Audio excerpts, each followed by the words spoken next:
हम सभी को भगवान श्री कृष्ण की भक्ति प्राप्त करने के लिए सद्गुरुदेव भगवान की शरण में जाना पड़ता है। ध्यान देना, हमारे जीवन में 4 तरह के सद्गुरुदेव होते हैं, 4 तरह के गुरु होते हैं। कितनी तरह के? अरे जोर से बोलो ना जी, 4 तरह के। पहले गुरु संतान के माता पिता होते हैं। बहुत ध्यान से सुनिएगा, आपके काम की बात बता रहा हूं मैं। दूसरे गुरु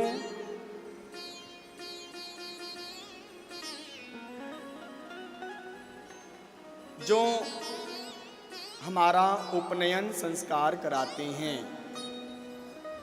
कुल गुरु के रूप में। और कन्या के दूसरे गुरु उसके पति होते हैं।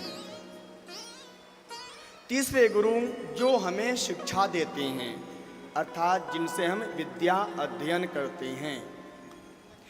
ये 3 तरह के गुरु होते हैं। इन तीनों गुरुदेव भगवान की सेवा करने से मुझे सांसारिक वस्तु की प्राप्ति हो सकती है, लेकिन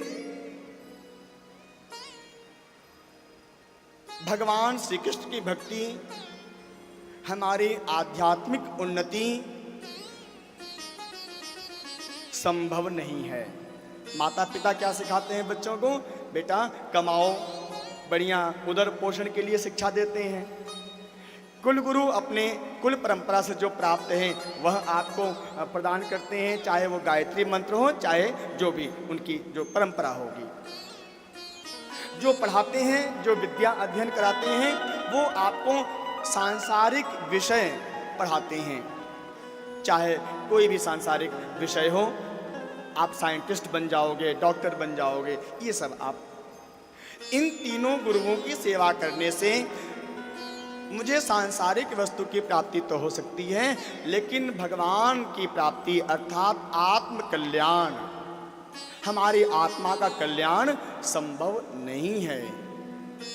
इसीलिए भागवत महापुराण में हमारी आत्मा के कल्याण के लिए अर्थात आत्म कल्याण के लिए चौथे गुरुदेव की आवश्यकता पड़ती है, जिनको हम सद्गुरुदेव के रूप में जानते हैं, जिनको हम दीक्षा गुरु के रूप में जानते हैं। सद्गुरुदेव, दीक्षा गुरु, जिनसे हमने भगवान श्री कृष्ण की शरणागति लिया है, भगवान नारायण की शरणागति लिया है।